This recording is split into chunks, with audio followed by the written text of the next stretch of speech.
କାଲି ଗୋଟେ ଭିଡିଓ ଦେଖିଲି ସୋସିଆଲ ମିଡିଆରେ ଜଣେ ଯାତ୍ରା ପାର୍ଟି ମିଛରେ ମତେ ଲାଗୁଛି ସତରେ ସେ ଯାତ୍ରା ପାର୍ଟି କରିନାହାନ୍ତି।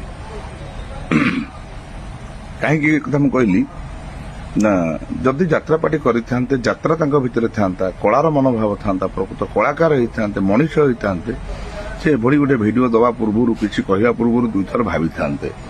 ସେ ଯୋଉ ପଦ କଥା କହିଲେ ଯେ କଳାକାର ମାନେ ହେଉଛନ୍ତି ସବୁ କୁକୁର ଆମେ ଯୋଉ ରୁଟି ରଖିଥାଉ ସକାଳକୁ ଦେବା ପାଇଁ ବୁଲା କୁକୁରଙ୍କୁ ସେଇ ରୁଟି କିଏ କଳାକାର ମାନେ ଖାଆନ୍ତି।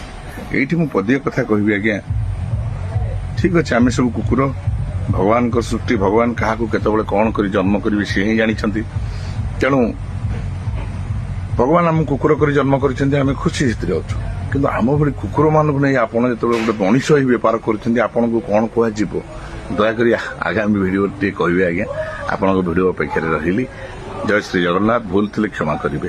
ରାଧେ ରାଧେ।